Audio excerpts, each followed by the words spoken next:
everyone, samahan nyo ako ngayon sa pagpapalit ng outlet at switch ng aking kapatid sa first floor.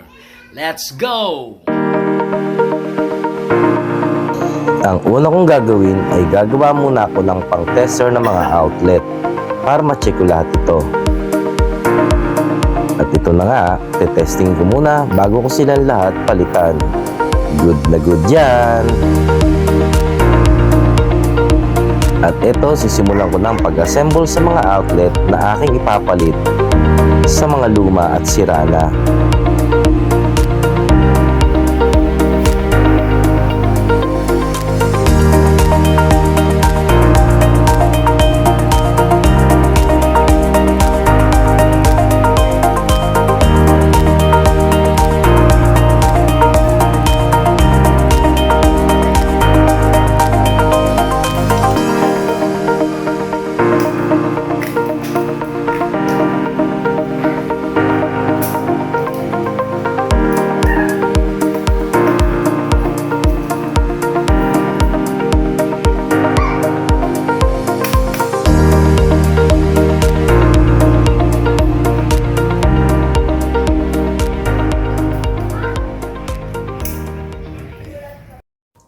Merienda muna guys, dahil medyo napagod ako at ang hirap din ng nakayuko, no?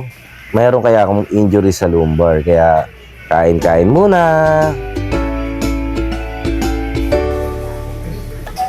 Eto, back to work ulit tayo guys. Let's go again!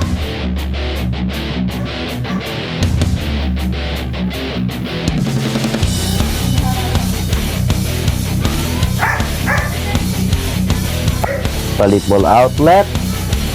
Let's check and approve.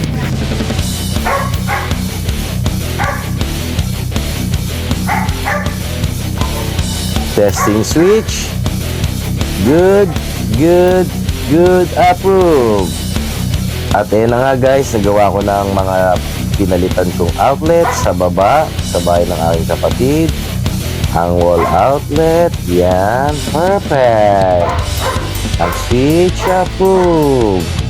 Pati na rin ang outlet sa gilid. So yun na nga guys, lahat ay natapos ko na, medyo napagod na rin ako. And bye bye, God first, bye bye.